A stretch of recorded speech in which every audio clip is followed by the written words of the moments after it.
ng lalagyan ng pawid. Kung lalagyan namin to ng pawid, sinusukulan namin to. Dahil malapit na ngayong patron, baka kayo pag-uuranan.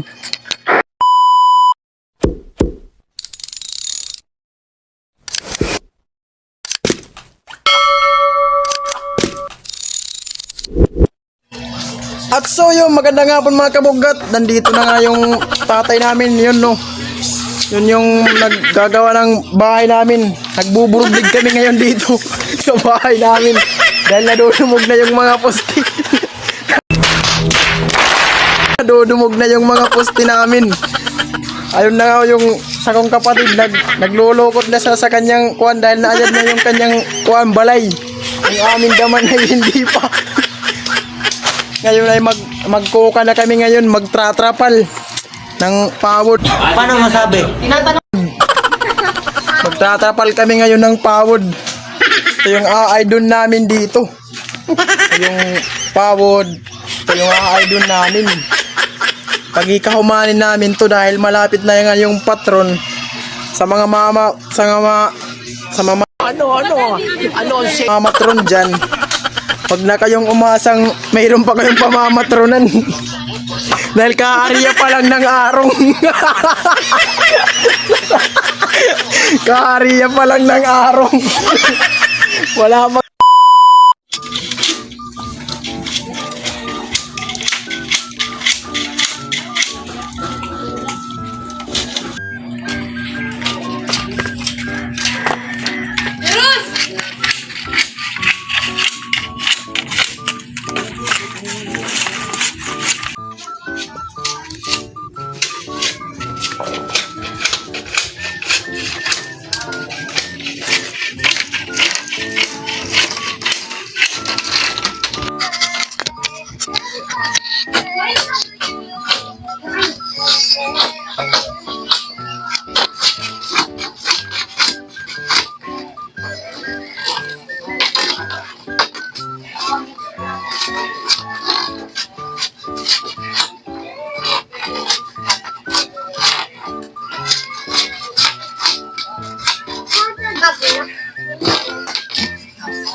At so yun, lalagyan na namin ngayon ng kuan, ng lalagyan ng pawid.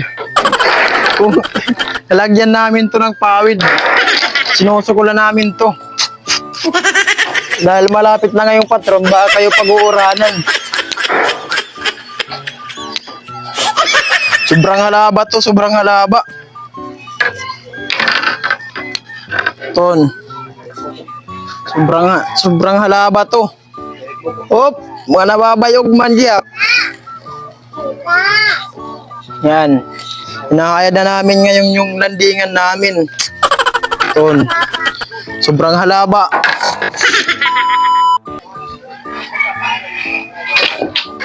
Ayun na nga, inuuddan na ng aming tatay yung kuan. Yung kawayang lalagay dun para maatpan na namin yung aming kuan, yung aming munting tree house. Oh, tree house.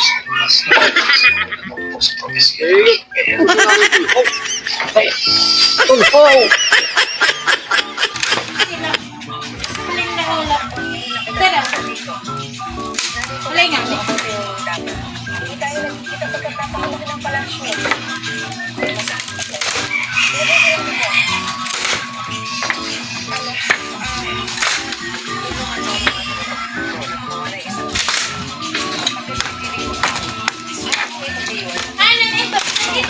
So yun na nga, binuburoblog na nga yung kawayan. Binuburoblog na nga yung kawayan. Medyo madami na para iglalagay namin dun. At Di na matagal tatapusin ko ng video na to. Baka ma-full storage na yung cellphone namin.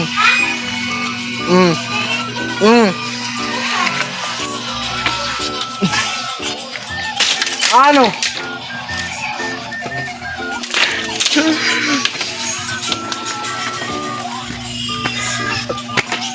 Abang-abang na lang kayo mga kabughat sa aming treehouse na bahay. At so, Iya. sumunod na lang kayo sa next video dahil mapo-full storage ng cellphone namin. Bye-bye!